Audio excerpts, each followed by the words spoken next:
Hello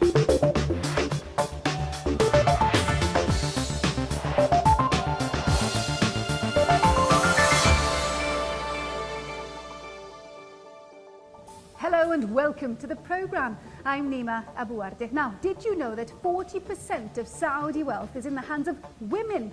So what are these valuable customers doing with their money? We'll be finding out. Also coming up this week, boycott in the West Bank, why an economic protest is paying off for Palestinians. Balancing the books. Can governments in the region pay their bills if oil prices fall? And this week, I'm in Ras Al Khaimah finding out how one firm here is using the power of the sun, not only to grow these plants, but to power its entire farm. And marketing to Muslims. Companies are tapping the spending power of the Islamic community. But does religion sell? But first, it's been a tense week for Israeli-Palestinian relations after Israeli forces raided ships carrying aid to Gaza. And there's another protest going on in the West Bank. This time, though, the battle is on economic fronts. Goods made in Israeli settlements are being boycotted. And as Mohammed Manzourpour reports from Ramallah, this is having immediate results. For almost 43 years, Palestinians have lived with occupation. Since 1967, Israel has been in the occupied Palestinian territories of the West Bank. Until recently, you could find all sorts of goods produced in Jewish settlements in any Palestinian market, like this one in Ramallah, but not anymore. The Palestinian National Authority launched the latest phase of its campaign aimed at boycotting goods produced in the Jewish settlements of the West Bank. 3,000 volunteers began the task of distributing a list of 500 Israeli settlement products they want Palestinian consumers to boycott. Of course, I see this as a way of resistance, and I'm going to continue the boycott until it makes a difference, till they have no more products in our country. This door-to-door drive by university students is part of an intensifying Palestinian campaign against settlement goods. Israel has built hundreds of settlements on land the Palestinians want for a state. Palestinian leaders say Palestinians must do whatever they can to deprive settlements of a lifeline, and the ban is a non-violent form of resistance to the occupation. We're going ahead with the campaign to rid our market of products from the settlements. While we will continue to honor the Paris Agreement and trade with Israel, we reserve our right to react in kind to any Israeli measures. We advise you to withdraw your investments, your factories, and your products from the settlements if you want to sell in our markets. Since then, the Palestinian Authority custom enforcement officials have been inspecting businesses across Palestinian towns and cities for contraband settlement products. And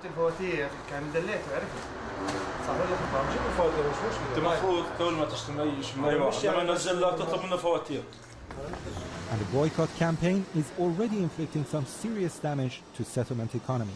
As a result, at least 12 businesses have closed in the Mishor Adumim industrial zone, which is located in a West Bank Jewish settlement.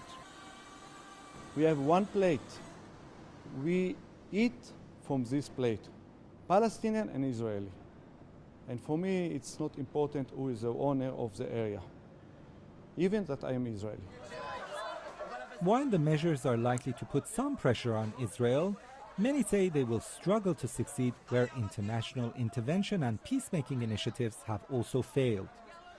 But for those Palestinians caught up in the conflict, it could provide some much-needed hope. Mohammed Manzourpour reporting from Ramallah there. Now, oil and gas have fueled development across the Gulf, and they remain a big source of income for many governments here. Now, that's good news when prices are high, but what happens when prices fall? And how does that affect public spending? That's a question I put to Rachel Ziemba of Roubini Global Economics. You have a divergence in the region. You have countries like Kuwait, for example, which do still peg their budgets to the $40 a barrel range. But I think you have others like Saudi Arabia, for example, which are increasingly relying on $50 or even $60 a barrel range. Because what we have is two trends coming together. One is that in the last decade, the governments of the region have been increasing spending both on raising public sector wages, but also on infrastructure programs. And so you have that trend. And then at the same time, the need to restart some of these economies, stabilize these economies, and keep them safe havens in the wake of global weakness has meant that government spending has risen even more. And does, say, $40 a barrel take into account the money that governments here are spending on infrastructure projects to keep the economies afloat? I think the $40 or $50 a barrel budgets don't necessarily take account of all the off-balance sheet spending that we've been seeing. If we look even at the corporate sector in a number of economies in the region, a lot of those are very government-owned, led or government-led institutions. And so that's one of the channels through which some of this spending is being taken. So in theory, not on the government balance sheet, but highly correlated with government revenues. So even if it comes down to, say, $50 or $60 a barrel, that's still okay? I think it's a problem. I think there are real concerns, including in some of the major economies, particularly since at $50 or $60 a barrel oil, the private capital, the access to international credit is much more constrained. Given that one of the drivers of $50 a barrel oil would be weakness in the global economy, I think that comes along with lower demand. The only sort of exception to some of this picture I've painted is if $50 barrel oil comes because of a significant increase in supply. For example, if the very optimistic plans of the Iraqi government to bring more oil online and to bring several million barrels a day. This is not something I see happening. But if we look out into the future, that's one of the only ways that I see it coming. The oil price coming down without there being a significantly weak global shock. So the gap between what has been budgeted and what is actually being spent, where does that leave the economies of this part of the world? It's not just about the price of oil coming down, it's about it staying down for a period of time, for perhaps a year or more. And different countries would be affected in different ways. Saudi Arabia, just to take an example, is one that if the price of oil is $50 a barrel for a couple of months, they can very easily fill the gaps in the budget. If it's for a year or more, that's going to mean spending cuts. And I think you'd see that in different ways throughout the region. Here in the UAE, more projects being delayed. We're already in a situation where there's more investment grade commercial and residential property scheduled to come online. I think you could end up in a situation where you exacerbate capacity issue or overcapacity issues in the property markets of the region. Rachel Ziemba speaking to me earlier. Now, it's not just oil and gas that the Gulf has in abundance, it also has the sun. But the uptake of solar power remains low, and that's often blamed on the high cost of installation and the lack of incentives here. But the recession has provided the catalyst for some firms to tap into the sun, as Ben Thompson finds out. Up on the 42nd floor, this Dubai hotel is doing something different. It's using the sun to heat its water. The concept is nothing new, of course, but despite year-round sunshine and soaring temperatures, it is one of just a handful of buildings here that use solar energy. But in the wake of the recession, firms are looking for ways to cut costs and save money. So this hotel added solar panels and saw its energy bills almost halve. Initially, when there was no recession, people or companies or businessmen, they were getting good profits, so nobody was bothered at how to reduce the costs. But after this money crunch, everybody wants to know that what are the areas where they can save the money, where they can reduce their costs. If we are controlling our expense, then automatically we can have the similar or maybe the same profit what we were getting before the recession. But despite the financial gain, few others have followed their lead.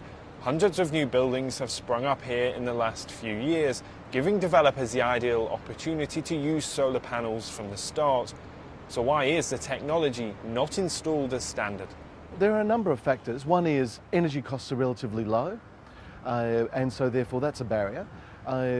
There isn't a lot of encouragement at the moment in relation to the way that electricity is supplied and the way that it's charged for, which encourages solar technologies. But the business case is still there in many, many applications. Now people are realising that there is money to be saved. It goes directly to the bottom line. The return on investments can be extremely high, and it's compelling.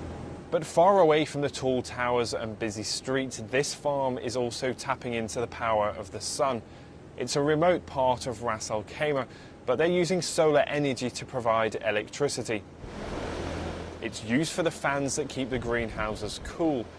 Outside it's 48 degrees centigrade, but inside it's just 26, the perfect temperature to grow cucumbers. And these are the panels that are keeping this farm running. On just one charge, it will keep the farm powered for more than 10 hours. But of course, installing technology like this doesn't come cheap. These panels cost close to $10,000 to install, but the farm has already worked out that it'll make that money back in less than 4 years. And it's proof that using solar power for smaller local projects is financially viable. The firm behind this scheme says it's about raising awareness that solar power is no longer just a domain of big government-backed projects.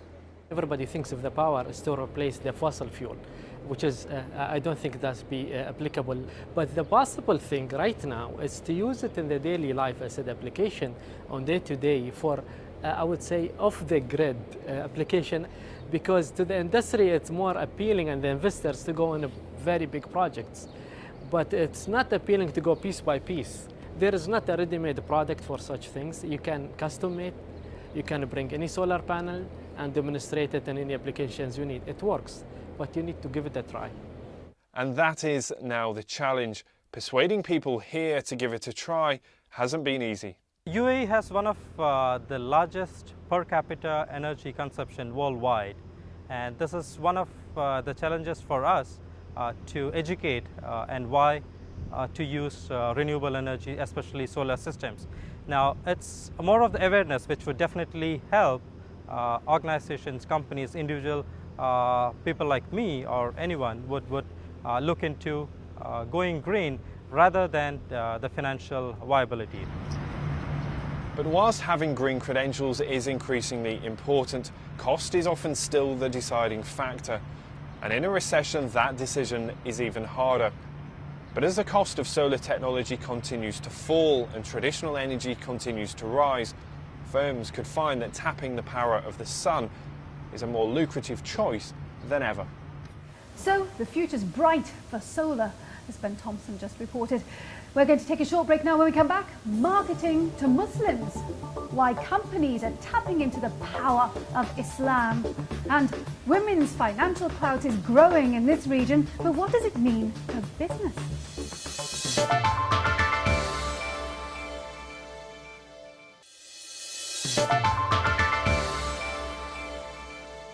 Welcome back to the programme.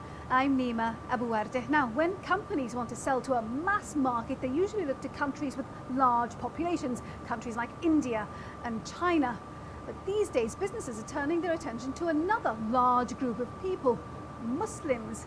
And with Muslims accounting for a quarter of the world's population, it's a big draw. But what are the challenges of using religion to sell products? Katie Watson has been finding out.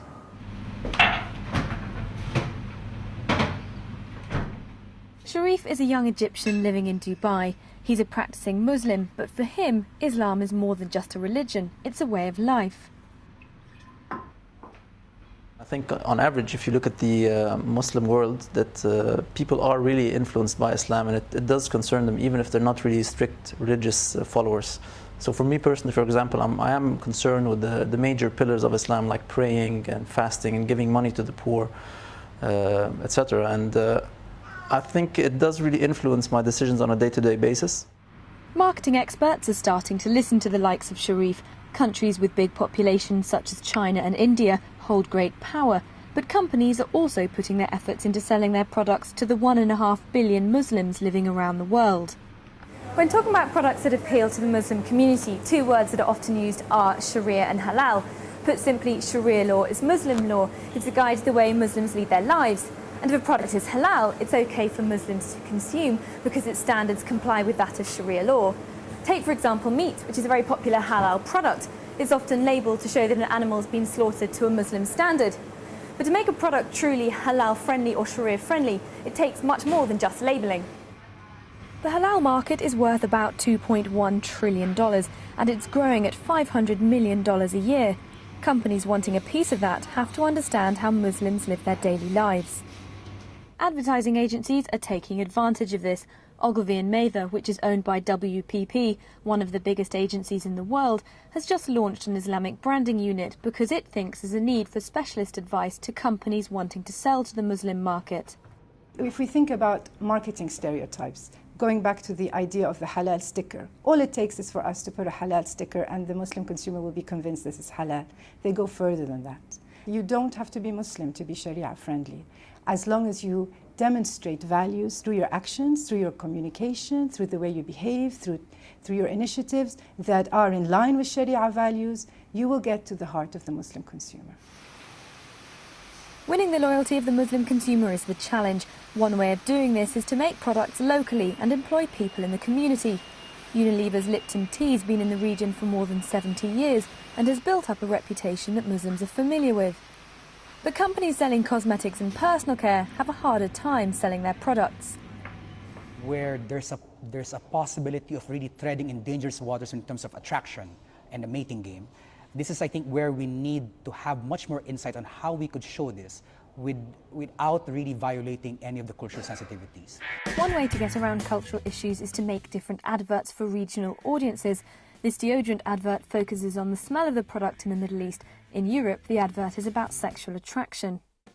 It's one thing looking at cultural sensitivities, but is it okay to target a specific religion? Not everybody in the industry thinks so. That defies the very concept of all religions, that all religions are against consumerism in general, because consumerism itself is something which is anti-religion of sorts, and brands, if you are trying to make people consume more and more based on religious affiliations, I think that is not the way to move forward from a long-term point of view. Mixing religion with consumerism may not fit well with everybody, but tapping the spending power of Muslims like Sharif is something companies won't want to ignore. Katie Watson reporting there. Now, there are many misconceptions when it comes to Arab women, one of which is that they hand over financial decisions to men. Well, in fact, Arab women wield a great deal of economic power. In Saudi Arabia alone, it's thought that women have stashed away $11 billion in bank accounts. So what are the challenges facing businesses that want to tap into this lucrative market? That's a question I put to Yusuf Janagir from Saudi Arabia's Al-Rajhi Bank. In Saudi, it's a complete outlier with regards to women's branches, so a quarter of our branches are females' branches. We know the sector is changing. We know that there's 40% of the wealth sitting in the women's sector. 30% of cars, believe it or not, in Saudi are purchased and owned by women, despite the fact that they sit in the back seat. So it's a very significant sector.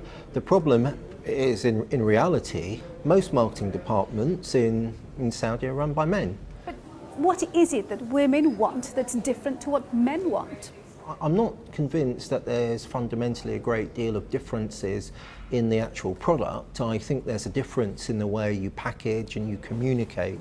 A little bit more detail and explanation is required sometimes, simply because a lot of the communication in the past has been to men.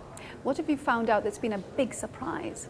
One of the most surprising things for me is, again, one of the misconceptions is perhaps women are in the background in this region. They're not particularly savvy when it comes to financial services. They don't know what's going on. They're certainly not behind the ball in any shape or form. It's just the fact now that I think banks, other organisations are waking up to the fact that they need to communicate to that segment rather than treating it as a bolt-on, which has maybe been the case in the past. So what do women do with their money? What are they in charge of? What you'll tend to find is that women are a lot more hot-wired when it comes to detail. They may not be the ones at the end of the day who are handing over the cash at the till, but their role in the decision-making process is massively significant. what women want across the GCC, let's say? Is it the same thing, bearing in mind that Kuwait bailed out its citizens fairly recently? Countries like Oman are not as wealthy as other GCC states? That's going to definitely have an impact on the way people, on the risks they take and the way they think about their decision-making process. So no, I'm not sure it's nice, of course, to also categorise GCC as an overall region and treat it as one homogeneous market. And we know operationally, budget-wise, financially-wise, it's done that way. Dubai can be a hub and you can serve different markets. But in reality, I think it's dangerous to have a one-size-fits-all strategy. And I think you probably start with an overall hypothesis and then you look at adapting it for each market, because as you've mentioned, each country is in a very different situation. The way that you would deal with women in Saudi Arabia will be completely different to, let's say, Kuwait or Jordan. And the expectations, of course, will be very different. I would argue in Saudi it's probably at that baseline expectation, just because nothing's been done before. So anything you do will shift that needle. Kuwait's very different, of course. It's a very pampered, spoilt market in many respects. So you're going to have to shift that needle a lot more. Yusuf Janagir of Al Rajhi Bank in Saudi Arabia speaking to me earlier. Well, I do hope you've enjoyed our programme. Our time is very nearly up, but before we go, let's see how the region's main markets finished the week. And remember, we'd love to hear from you, your thoughts about the programme and any stories you think we should be doing where you live. The email address is middleeastbiz@bbc.co.uk. Now, next week, we're looking at the growing property market in Saudi Arabia. But does it make sense at a time when real estate has slumped elsewhere in the world? Until then, from me, Nima Abu Warde, and the rest of the team, thank you for watching. Bye-bye.